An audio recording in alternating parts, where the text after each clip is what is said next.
Discurso de Yasser Arafat nas Nações Unidas, 1974. Palestina nas Nações Unidas. Tradução para português. Canal Daniel Simões. Com a palavra Nações Unidas. Yasser Arafat, como presidente do Comitê Executivo da Organização para a Libertação da Palestina, dirigiu-se à Assembleia Geral das Nações Unidas em 13 de novembro de 1974, durante o debate sobre a Palestina. A seguir está uma tradução do discurso originalmente proferido em árabe. Com a palavra, Yasser Arafat. Senhor Presidente, agradeço por ter convidado a Organização para a Libertação da Palestina a participar da sessão plenária da Assembleia Geral das Nações Unidas. Agradeço a todos os representantes dos Estados-membros das Nações Unidas que contribuíram para a decisão de introduzir a questão da Palestina como um item separado na agenda desta Assembleia. Essa decisão tornou possível a resolução da Assembleia, nos convidando a abordá-la sobre a questão da Palestina. Esta é uma ocasião muito importante. A questão da Palestina está sendo reexaminada pelas Nações Unidas e consideramos essa medida uma vitória tanto para a Organização Mundial quanto para a causa do nosso povo. Indica, novamente, que as Nações Unidas de hoje não são as nações do passado. Assim como o mundo de hoje não é o mundo de ontem. As Nações Unidas hoje representam 138 nações, um número que reflete mais claramente a vontade da comunidade internacional. Assim, as Nações Unidas de hoje são mais capazes de implementar os princípios consagrados em sua Carta e na Declaração Universal dos Direitos Humanos, bem como têm mais poderes para apoiar as causas da paz e da justiça. Nosso povo agora está começando a sentir essa mudança. Junto com eles, os povos da Ásia, África, América Latina também sentem a mudança. Como resultado, as Nações Unidas adquirem maior estima, tanto na visão de nosso povo, quanto na visão de outros povos. Desta forma, nossa esperança é fortalecida de que as Nações Unidas possam contribuir ativamente para a busca e triunfo das causas da paz, justiça, liberdade e independência. Nossa decisão de construir um novo mundo é fortalecida.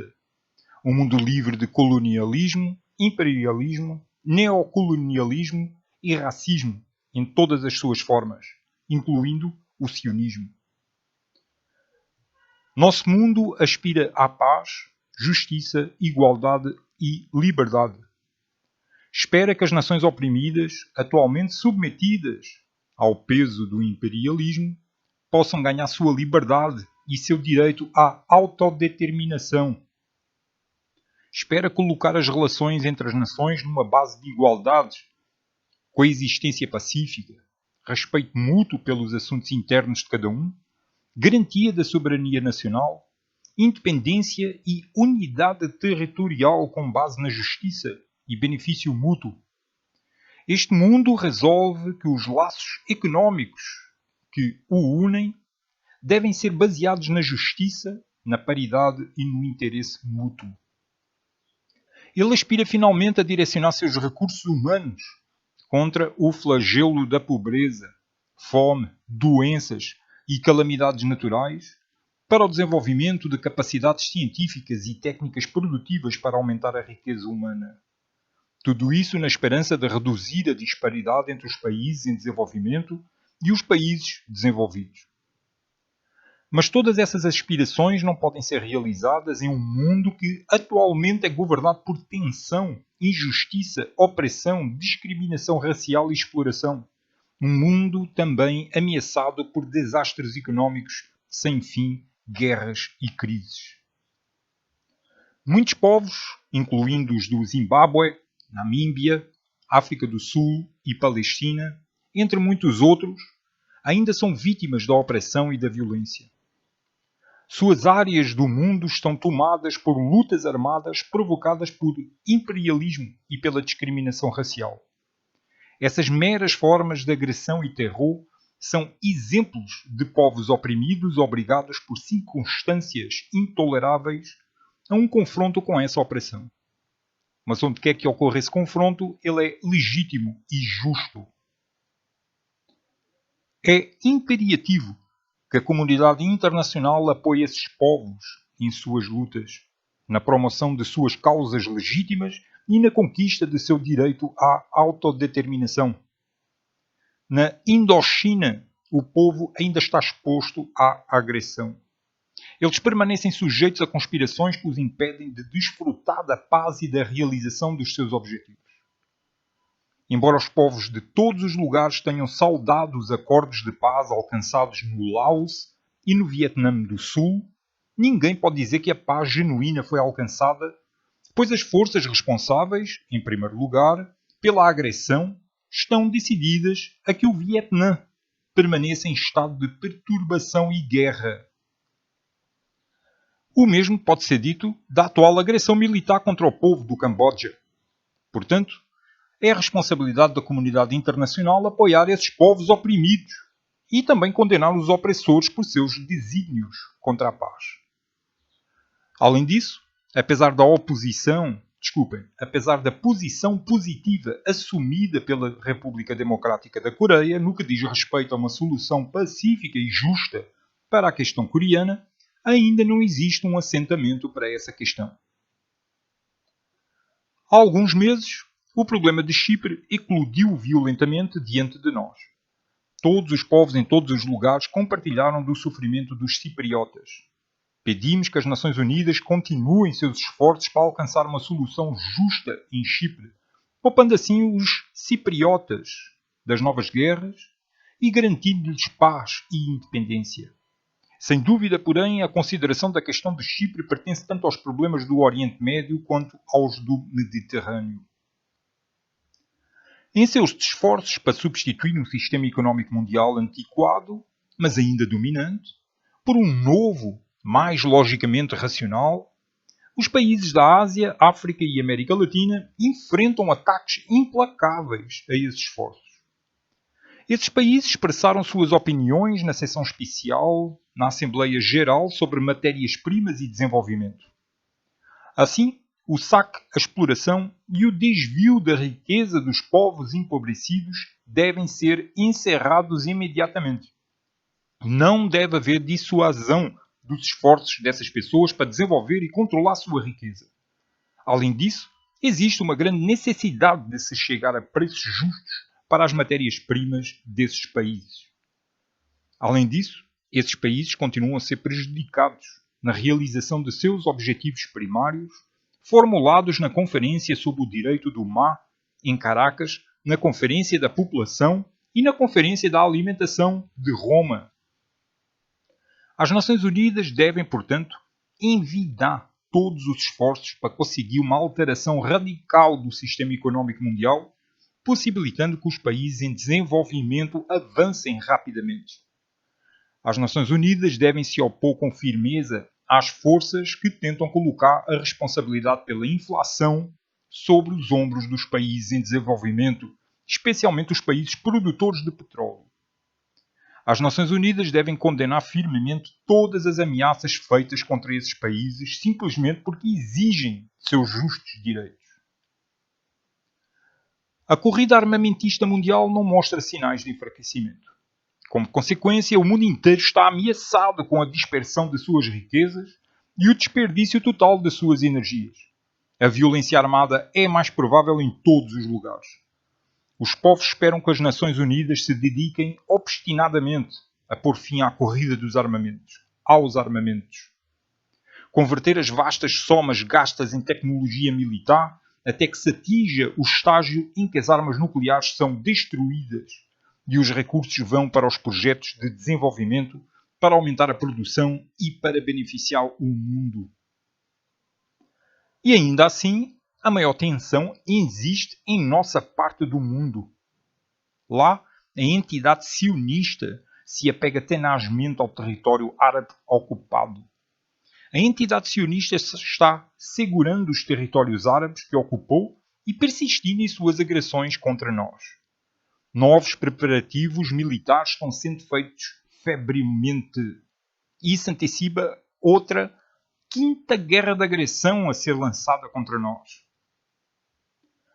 Tais sinais correspondem o mais próximo possível da observação, uma vez que há uma grande probabilidade de que esta guerra proibiria a destruição nuclear e aniquilação cataclísmica. O mundo precisa de enormes esforços para que suas aspirações à paz, liberdade, justiça, igualdade e desenvolvimento sejam realizadas, para que sua luta seja vitoriosa sobre o colonialismo, imperialismo, neocolonialismo e racismo em todas as suas formas, incluindo o sionismo. Somente por meio de tais esforços pode-se dar forma efetiva às aspirações de todos os povos, inclusive às aspirações dos povos cujos Estados se opõem a tais esforços. É esse caminho que leva ao cumprimento dos princípios enfatizados pela Carta das Nações Unidas e pela Declaração Universal dos Direitos Humanos. Se o status quo fosse simplesmente mantido, entretanto, o mundo estaria exposto aos mais perigosos conflitos armados, além das calamidades económicas, humanas e naturais.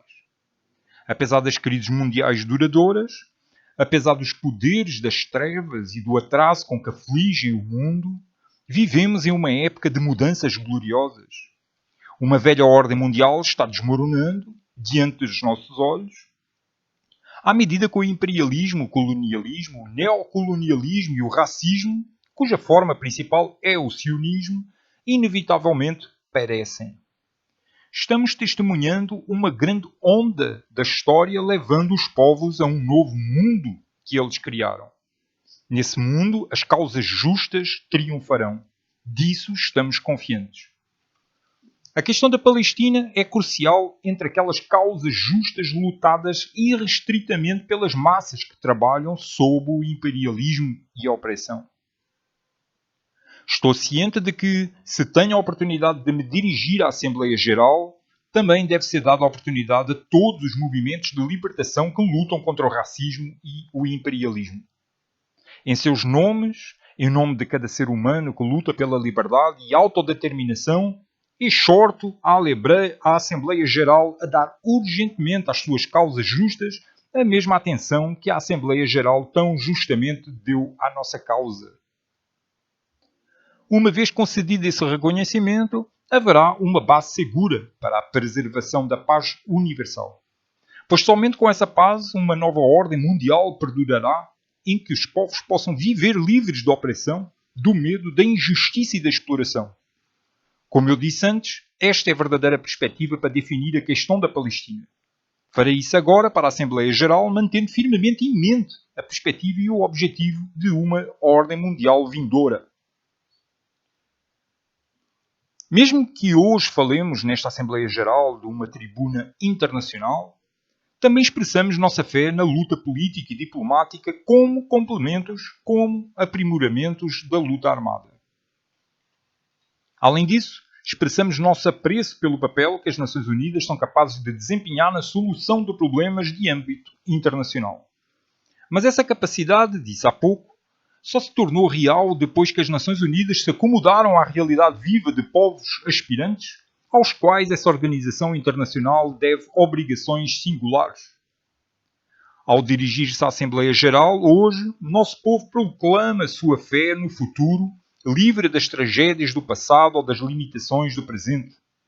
Se ao discutirmos o presente alistamos o passado em nosso serviço, o fazemos apenas para iluminar nossa jornada para o futuro ao lado de outros movimentos de libertação nacional. Se voltarmos agora às raízes históricas de nossa causa, o faremos porque, presentes nesse exato momento em nosso meio, estão aqueles que, enquanto ocupam nossas casas, seu gado pastoreia em nossos pastos e suas mãos arrancam os frutos das nossas árvores, afirmam ao mesmo tempo que somos fantasmas, sem existência, sem tradições ou futuro. Falamos das nossas raízes também porque até recentemente algumas pessoas consideravam e continuam a considerar o nosso problema apenas como um problema de refugiados. Eles retratam a questão do Oriente Médio como pouco mais do que uma disputa de fronteira entre os Estados Árabes e a entidade sionista. Imaginaram que nosso povo reivindica direitos que não são seus, de direito, e não luta nem com lógica nem motivos legítimos, com o simples desejo de perturbar a paz e aterrorizar os outros. Pois existem entre vocês, e aqui me refiro aos Estados Unidos da América e outros semelhantes, aqueles que abastecem nosso inimigo livremente com aviões e bombas e com toda a variedade de armas assassinas. Eles assumem posições hostis contra nós, distorcendo deliberadamente a verdadeira essência do problema. Tudo isso é feito não apenas às nossas custas, mas às custas do povo americano e de seu bem-estar, e da amizade que continuamos a esperar possa ser cimentada entre nós e este grande povo, cuja história de luta pelo bem da liberdade e a unidade de seus territórios que honramos e saudamos. Não posso, agora, abrir mão desta oportunidade de apelar desta tribuna diretamente ao povo americano, pedindo-lhes que deem seu apoio ao nosso povo heróico e lutador. Peço-lhes de todo o coração que endossem o direito e a justiça para relembrar George Washington, o heróico Washington, cujo propósito era a liberdade e independência da sua nação. Abraham Lincoln, campeão dos destituídos e miseráveis. E também Woodrow Wilson, cuja doutrina dos 14 pontos permanece subscrita para e venerado por nosso povo. Pergunto ao povo americano se as demonstrações de hostilidade e inimizade ocorrendo fora deste grande salão refletem a verdadeira intenção da vontade da América. Qual é, pergunto-lhe francamente, o crime do povo da Palestina contra o povo americano? Por que você luta contra nós? Isso realmente atende aos seus interesses? Isso serve aos interesses das massas americanas? Não. Definitivamente não. Só posso esperar que o povo americano se lembre de que a sua amizade com toda a nação árabe é muito grande, muito duradoura e muito gratificante para que tais demonstrações possam prejudicá-la. Em qualquer caso, ao concentrar nossa discussão sobre a questão da Palestina em raízes históricas, o que fazemos porque acreditamos que qualquer questão que agora exerce a preocupação do mundo deve ser vista radicalmente, no verdadeiro sentido da palavra, se uma solução real for alguma vez para ser agarrada. Propomos esta abordagem radical como um antídoto para uma abordagem das questões internacionais que obscurece as origens históricas por trás da ignorância, negação e uma obediência servil ao fato consumado. As raízes da questão palestina remontam aos finais do século XIX. Em outras palavras, àquele período que chamamos de era do colonialismo e assentamento e da transição para as vésperas do imperialismo. Foi quando nasceu o plano imperialista sionista. Seu objetivo era a conquista da Palestina pela imigração europeia, assim como os assentadores colonizaram e de fato invadiram a maior parte da África. Este é o período durante o qual, emanando do Ocidente, o colonialismo se espalhou até aos confins da África, Ásia e América Latina, construindo colónias por toda a parte, explorando cruelmente, oprimindo, saqueando os povos daqueles 3 continentes. Este período persiste até ao presente. A evidência marcante de sua presença totalmente condenável pode ser facilmente percebida no racismo praticado tanto na África do Sul quanto na Palestina.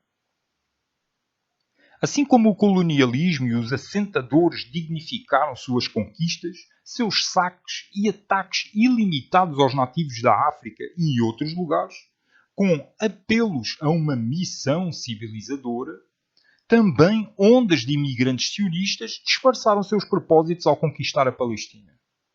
Assim como o colonialismo usou religião, cor, raça e língua para justificar a exploração do povo e sua cruel subjugação pelo terror e discriminação, também foram esses métodos empregados quando a Palestina foi usurpada e seu povo expulso de sua pátria nacional.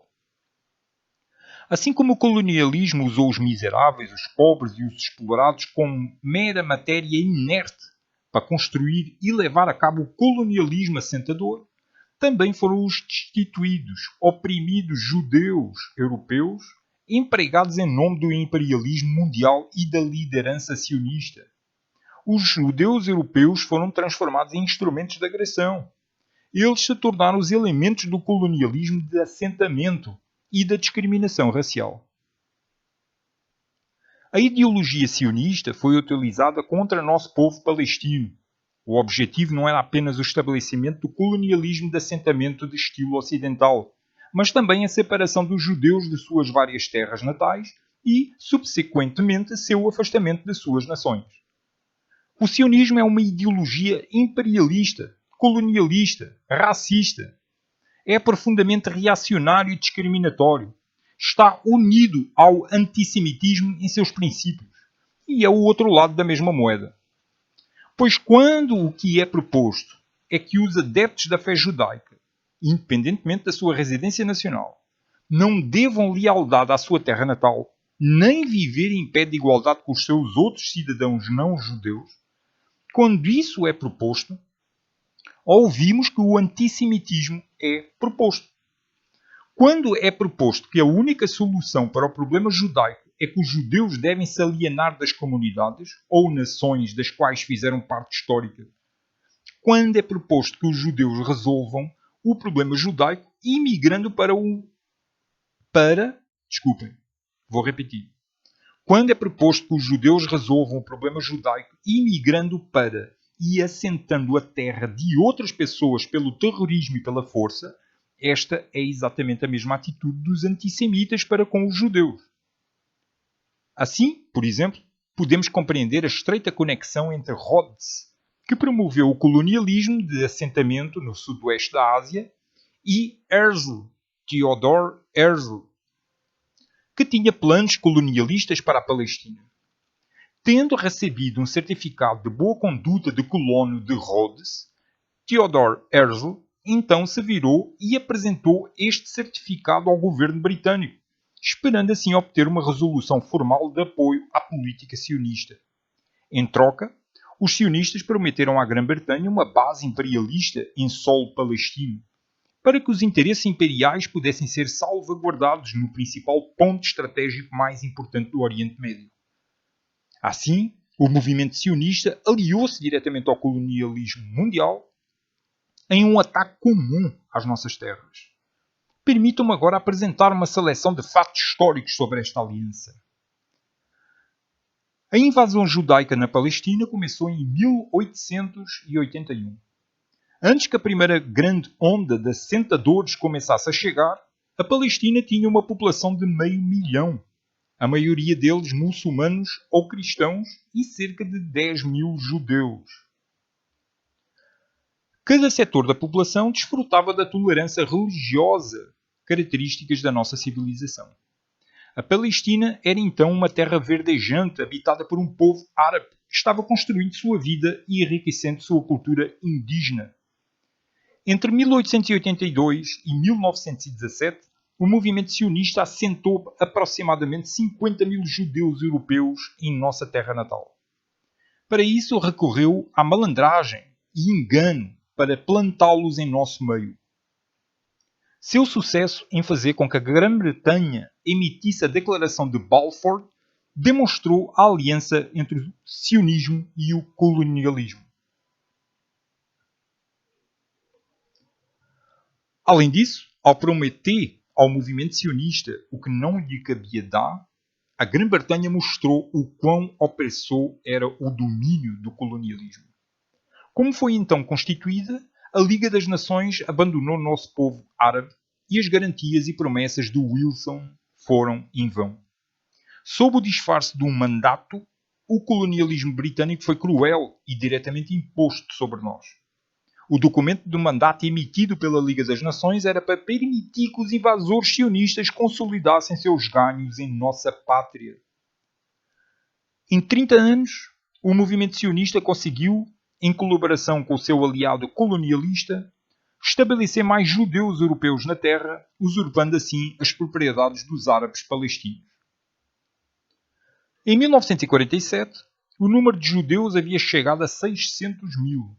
Eles possuíam menos de 6% das terras aráveis palestinas. O número deve ser comparado com a população árabe da Palestina, que na época era de 1.250.000.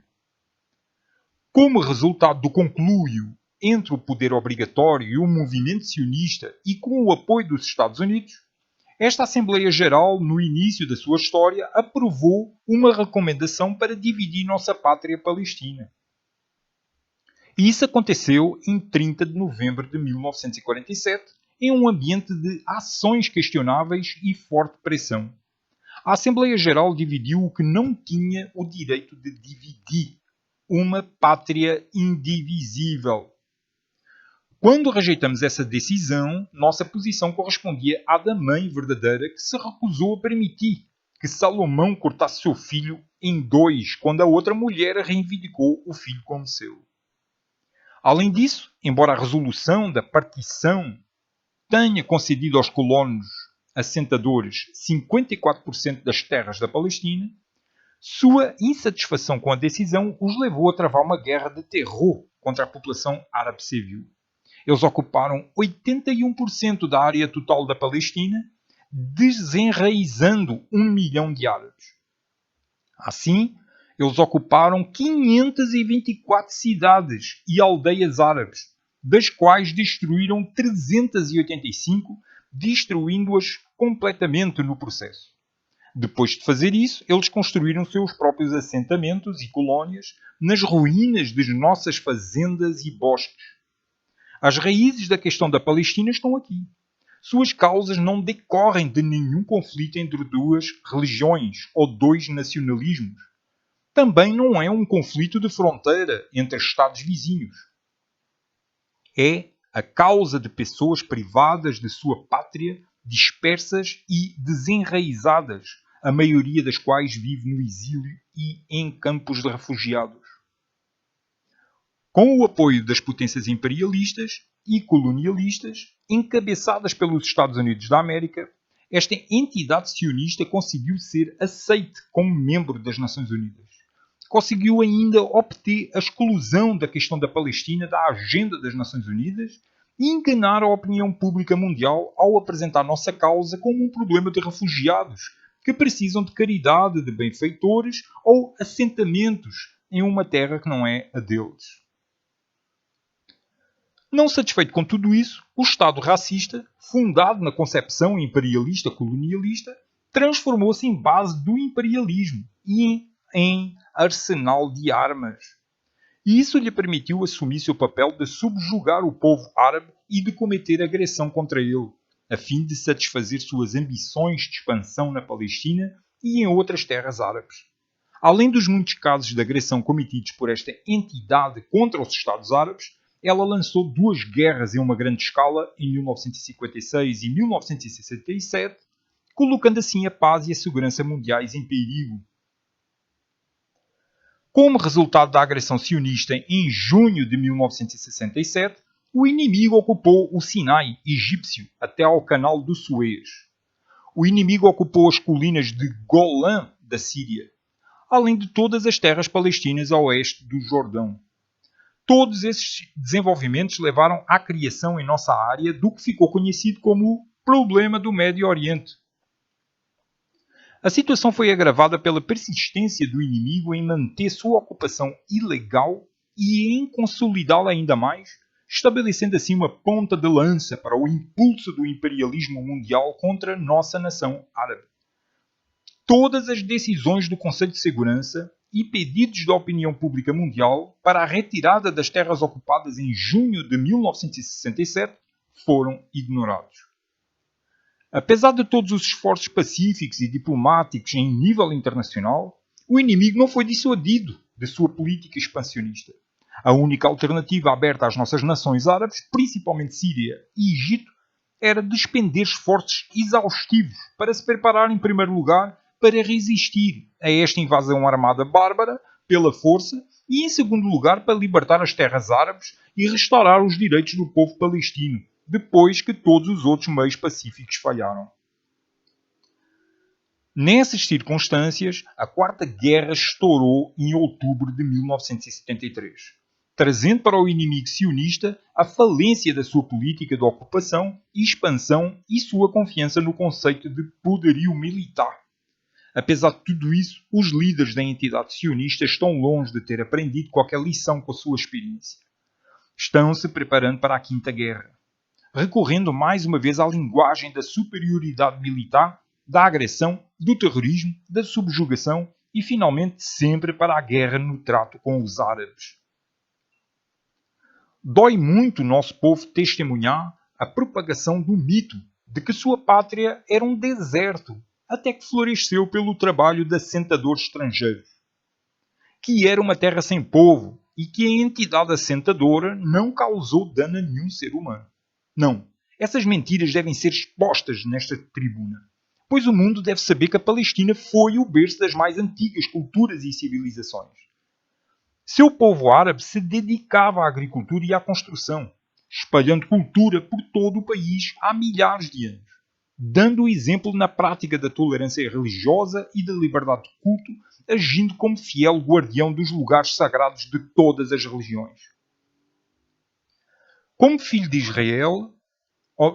como filho de Jerusalém, guardo para mim e para meu povo belas memórias e imagens vívidas da fraternidade religiosa que era a marca registrada da nossa cidade santa, antes de sucumbir à catástrofe. Nosso povo continuou a seguir essa política iluminada até o estabelecimento do Estado de Israel e sua dispersão. Isso não impediu nosso povo de exercer seu papel humanitário em solo palestino. Nem permitirão que suas terras se tornem uma plataforma de lançamento para a agressão ou um campo racista para a destruição da civilização, cultura, progresso e paz. Nosso povo não pode deixar de manter a herança de seus ancestrais na resistência aos invasores, nem assumir a tarefa privilegiada de defender sua terra natal, sua nacionalidade árabe, sua cultura e civilização e de salvaguardar o berço das religiões monoteístas. Em contraste, precisamos apenas mencionar brevemente alguns exemplos das atitudes racistas de Israel. Seu apoio à organização do exército secreto na Argélia. Seu apoio aos colonos assentadores na África, seja no Congo, Angola, Moçambique, Zimbábue, Rodésia ou África do Sul, e seu apoio ao Vietnã do Sul contra a Revolução do Vietnã. Pode-se também mencionar o apoio contínuo de Israel ao imperialismo em todos os lugares, sua posição obstrucionista no Comitê dos 24, sua recusa em votar em apoio à independência dos Estados africanos e sua oposição às denúncias de muitas nações asiáticas, africanas e latino-americanas e em vários outros estados nas conferências sobre matérias-primas, população, lei do mar e alimentos. Todos esses fatos oferecem mais uma prova do caráter do inimigo que usurpou nossa terra. Eles justificam a luta honrosa que estamos travando contra ele. Enquanto defendemos uma visão do futuro, nosso inimigo mantém os mitos do passado. O inimigo que enfrentamos tem um longo histórico de hostilidade, até mesmo contra os próprios judeus, pois existe dentro da entidade sionista uma terrível discriminação racial contra os judeus orientais. Enquanto condenávamos veementemente os massacres de judeus sob o domínio nazista, a liderança sionista parecia mais interessada na época em explorá-los da melhor maneira possível para cumprir seu objetivo de imigração para a Palestina. Se a imigração de judeus para a Palestina tivesse como objetivo permitir que vivessem lado a lado conosco, gozando dos mesmos direitos e assumindo os mesmos deveres, teríamos aberto nossas portas a eles, na medida da capacidade da nossa pátria para a absorção permitida. Tal foi o caso com os milhares de arménios e circassianos que ainda vivem entre nós em igualdade de irmãos e cidadãos. Mas ninguém pode exigir que nos submetamos ou aceitemos que o objetivo desta imigração seja usurpar nossa pátria, dispersar nosso povo e nos transformar em cidadãos de segunda classe. Portanto, desde o seu início, nossa revolução não foi motivada por fatores raciais ou religiosos. Seu alvo nunca foi o judeu, como pessoa, mas o sionismo racista e a agressão. Nesse sentido, a nossa é também uma revolução para o judeu, como ser humano. Estamos lutando para que judeus, cristãos e muçulmanos vivam em igualdades, gozando dos mesmos direitos e assumindo os mesmos deveres livres de discriminação racial ou religiosa. Nós distinguimos entre judaísmo e sionismo. Enquanto mantemos nossa oposição ao movimento sionista colonialista, respeitamos a fé judaica. Hoje, quase um século após o surgimento do movimento sionista, desejamos alertar sobre o seu perigo crescente para os judeus do mundo, para nossos povos árabes e para a paz e segurança mundiais. Pois o sionismo encoraja o judeu a emigrar da sua terra natal e concede-lhe uma nacionalidade artificial. Os sionistas continuam com suas atividades destrutivas, embora estas tenham se mostrado ineficazes. O fenómeno da imigração constante de Israel, que tende a crescer à medida que caem os bastiões do colonialismo e do racismo no mundo, é um exemplo da inevitabilidade do fracasso de tais atividades. B. Instamos as pessoas e governos do mundo a permanecer firmes contra as tentativas sionistas de encorajar os judeus mundiais a emigrar de seus países e usurpar nossa terra. Nós os exortamos também a se oporem firmemente a qualquer discriminação contra qualquer ser humano, seja de religião, raça ou cor. C. Porque o nosso povo e nossa pátria deveriam ser responsáveis pelos problemas da imigração judaica, se tais problemas existem na mente de algumas pessoas. Porque os apoiadores destes problemas não abrem seus próprios países, que são muito maiores, para absorver e ajudar estes imigrantes. Aqueles que nos chamam de terroristas desejam impedir que a opinião pública mundial descubra a verdade sobre nós e veja a justiça em nossos rostos. Eles procuram esconder o terrorismo e a tirania de seus atos e nossa própria postura de autodefesa. A diferença entre o revolucionário e o terrorista está na razão pela qual cada um luta. Pois quem defende uma causa justa e luta pela liberdade e libertação de suas terras dos invasores, assentadores e colonos, teria sido erroneamente chamado de terrorista. O povo americano, em sua luta pela libertação dos colonialistas britânicos, teria sido terrorista? A resistência europeia contra os nazistas seria terrorismo? A luta dos povos asiáticos, africanos e latino-americanos também seria terrorismo. Na verdade, é uma luta justa e adequada dos povos asiáticos, africanos e latino-americanos, consagrada pela Carta das Nações Unidas e pela Declaração dos Direitos do Homem. Quanto àqueles que lutam contra causas justas, aqueles que fazem a guerra para ocupar a pátria de outros e para saquear, explorar e colonizar seus povos, essas são as pessoas cujas ações devem ser condenadas, que devem ser chamadas de criminosos de guerra. Pelos justos, a causa determina o direito de lutar. O terrorismo sionista que foi travado contra o povo palestino para expulsá-lo do seu país e usurpar suas terras está registrado em seus documentos. Milhares do nosso povo foram assassinados em suas aldeias e cidades. Dezenas de milhares de outras pessoas foram forçadas pelo fogo de rifle e artilharia a deixar suas casas e as safras que semearam nas terras dos seus pais. Repetidamente, nossos filhos, mulheres e idosos foram expulsos e tiveram que vagar pelos desertos e escalar montanhas sem comida ou água. Ninguém que em 1948 testemunhou a catástrofe que se abateu sobre os habitantes de centenas de vilas e cidades em Jerusalém, Jaffa, Lida, Ramlé e Galileia.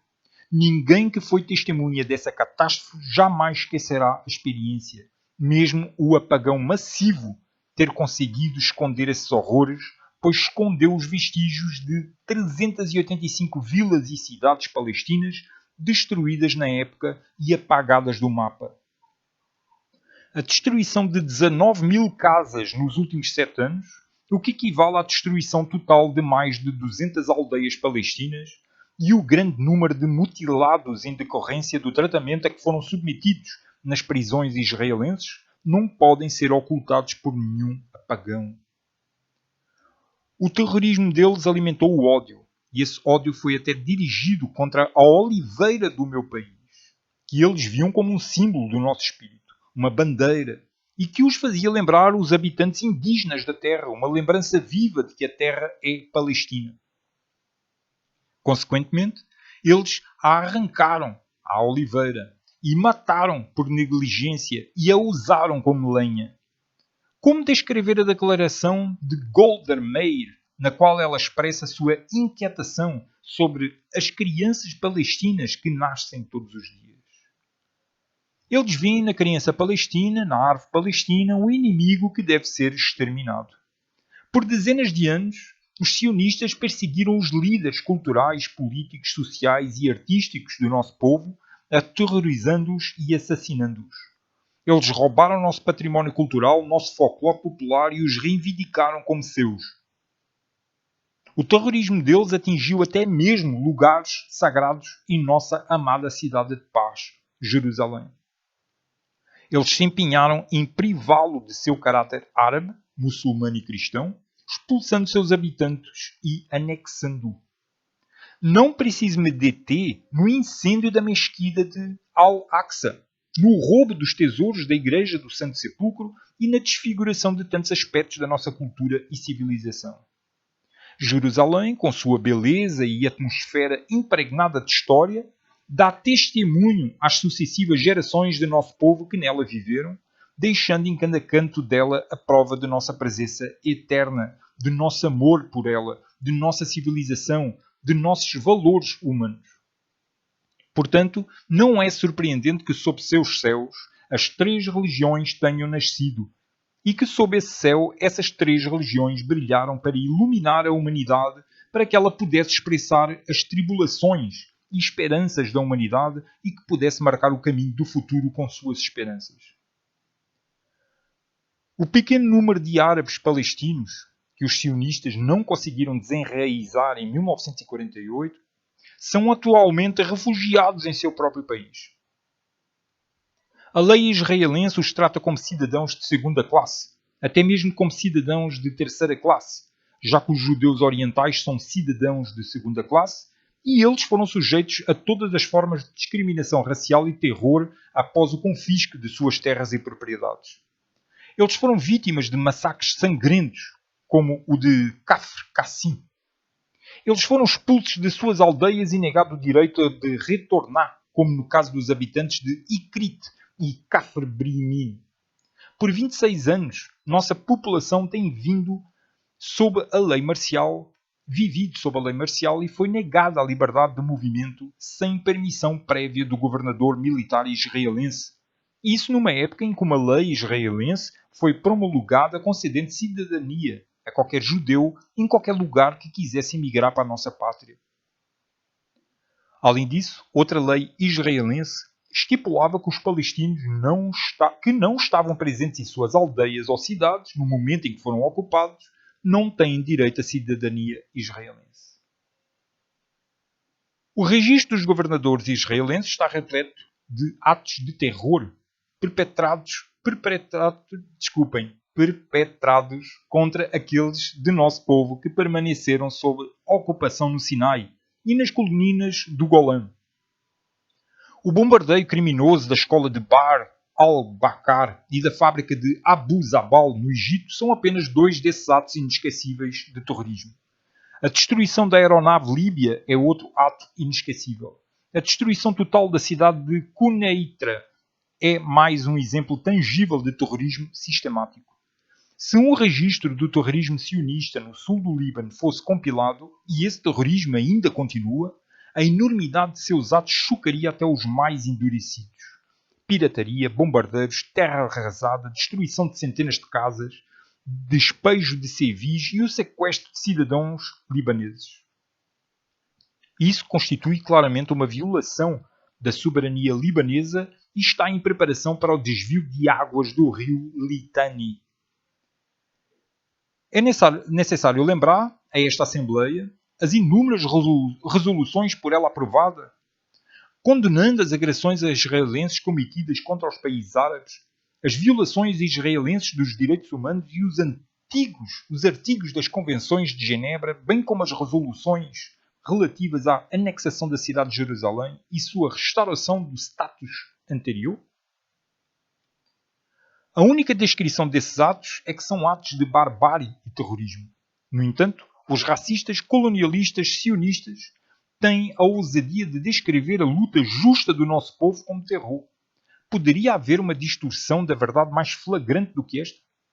Pedimos àqueles que usurparam a nossa terra, que estão cometendo atos assassinos de terrorismo contra o nosso povo e praticando discriminação racial de forma mais ampla do que os racistas da África do Sul, pedimos que tenham em mente a resolução da Assembleia Geral das Nações Unidas que exigia a expulsão da África do Sul das Nações Unidas.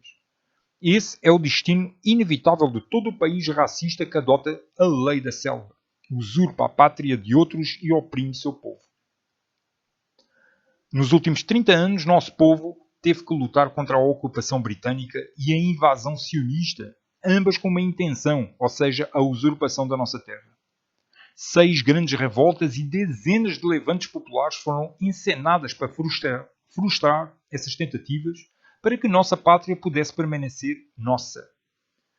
Mais de 30 mil mártires, o equivalente em termos comparativos a 6 milhões de americanos, morreram no processo.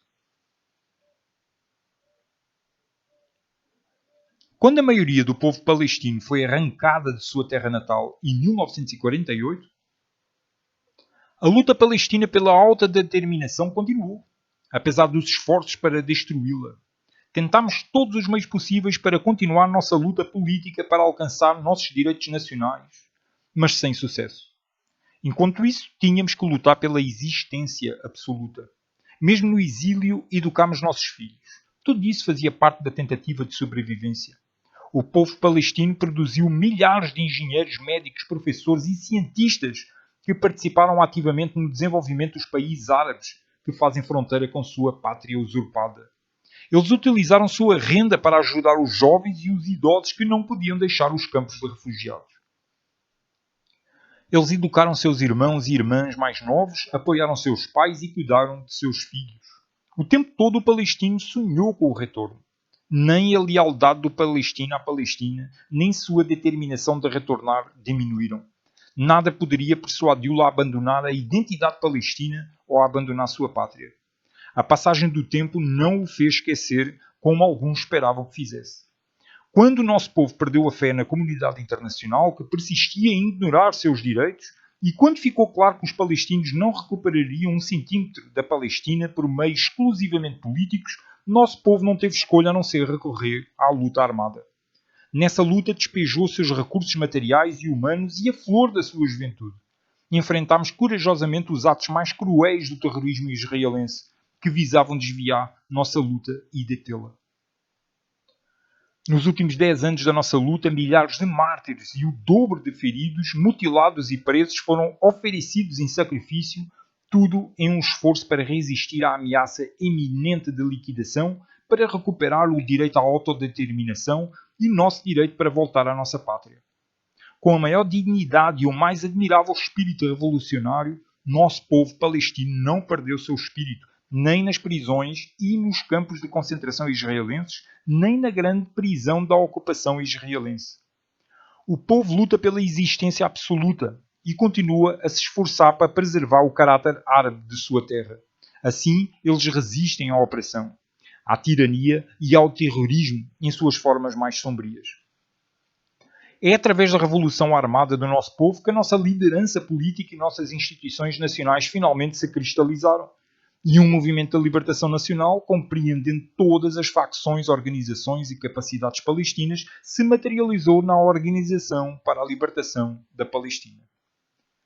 Por meio do nosso movimento militante de libertação nacional da Palestina, a luta do nosso povo amadureceu e cresceu o suficiente para acomodar a luta política e social além da luta armada. A Organização para a Libertação da Palestina foi um fator importante na criação do novo indivíduo palestino, qualificado para moldar o futuro da nossa Palestina, não apenas contente em mobilizar os palestinos para os desafios do presente.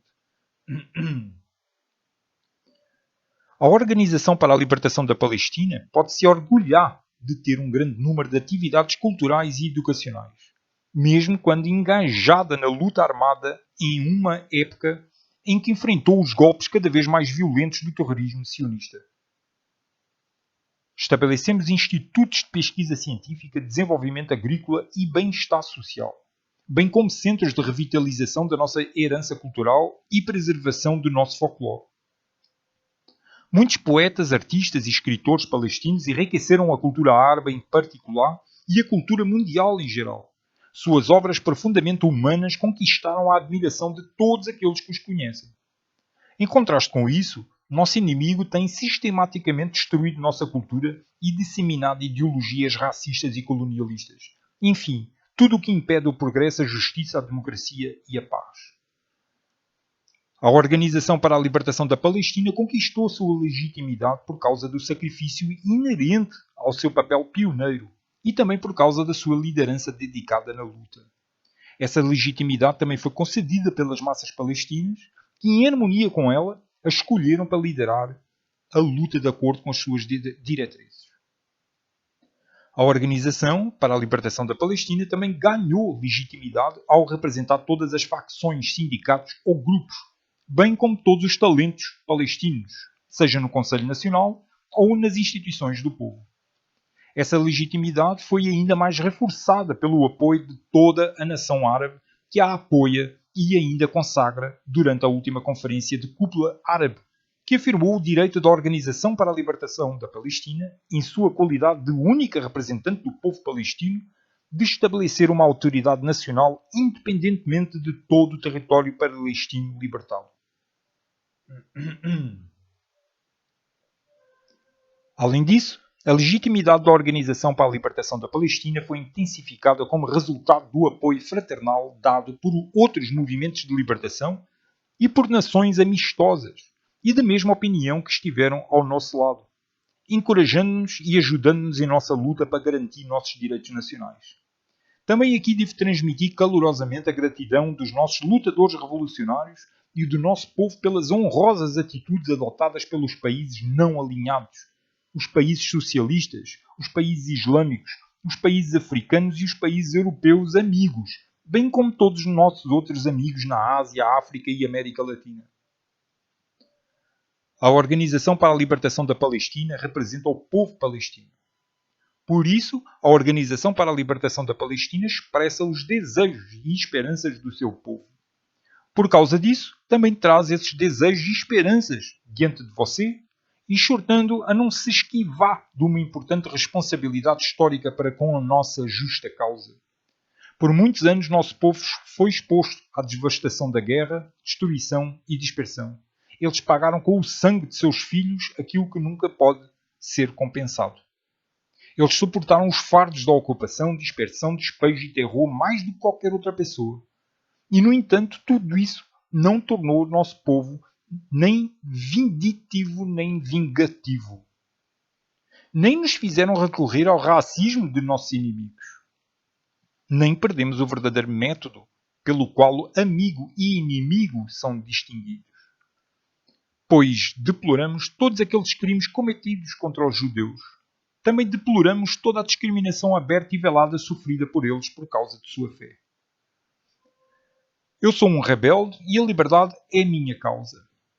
Sei bem que muitos de vocês aqui presentes hoje estiveram exatamente na mesma posição de resistência que eu agora ocupo e da qual devo lutar. Uma vez você teve que converter sonhos em realidade por sua luta. Portanto, agora você deve compartilhar meu sonho. Acho que é exatamente por isso que posso pedir a vocês agora que ajudem. Enquanto juntos transformamos nosso sonho em uma realidade brilhante, nosso sonho comum de um futuro pacífico na terra sagrada da Palestina. Enquanto estava em um tribunal militar israelense, o revolucionário judeu Ehud Adiv disse: "Não sou terrorista. Acredito que um Estado democrático deveria existir nesta terra." Adiv agora definha em uma prisão sionista entre seus companheiros de fé. A ele e aos seus colegas envio meus votos mais sinceros. E diante desses mesmos tribunais, até hoje, um bravo príncipe da igreja, o arcebispo Capucci. Erguendo os dedos para formar o mesmo sinal de vitória usado por nossos lutadores pela liberdade, ele disse: "O que eu fiz para que todos os homens possam viver em paz nesta terra de paz."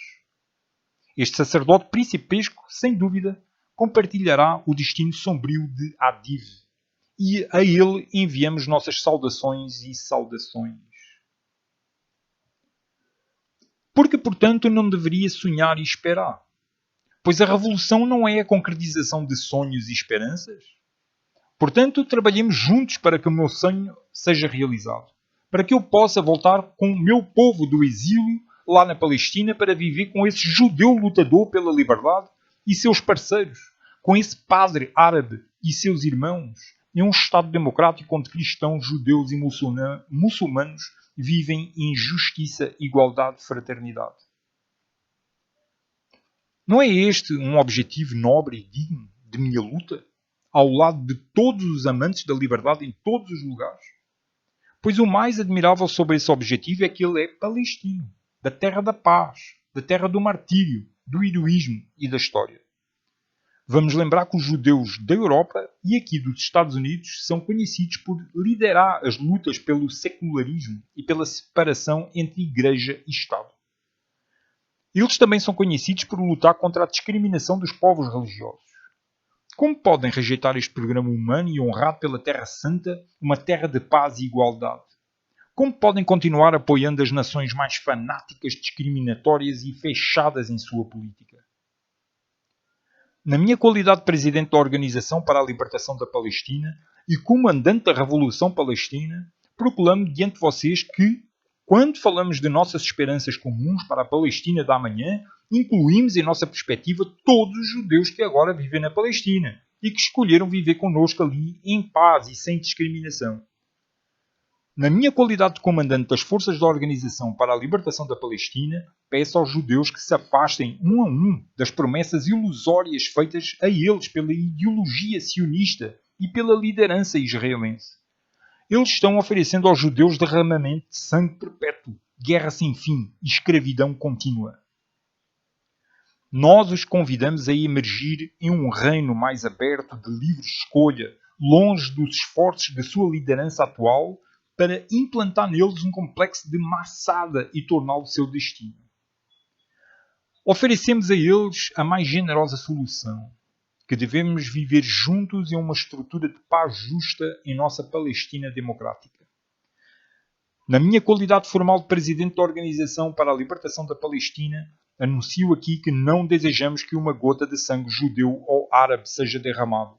Tampouco nos deliciamos com a continuação dos assassinatos por um único momento, uma vez que uma paz justa baseada nos direitos, esperanças e aspirações do nosso povo tenha sido finalmente estabelecida. Na minha qualidade de presidente da Organização para a Libertação da Palestina e comandante da Revolução Palestina, apelo a vocês para que acompanhem o nosso povo em sua luta para alcançar seu direito à autodeterminação. Este direito está consagrado na Carta das Nações Unidas e tem sido repetidamente confirmado em resoluções adotadas por este augusto órgão desde a redação da Carta. Apelo a vocês, além disso, para ajudarem o nosso povo a retornar à sua pátria de um exílio involuntário imposto a ele pela força das armas, pela tirania, pela opressão, para que possamos recuperar nossa propriedade, nossa terra e depois viver em nossa terra lá nacional, livre e soberana, gozando de todos os privilégios da nacionalidade. Apelo a vocês que permitam que nosso povo estabeleça a sua autoridade nacional e estabeleça a sua entidade nacional em seu próprio país. Só então o povo será capaz de contribuir com todas as suas energias e recursos para o campo da civilização e da criatividade humana.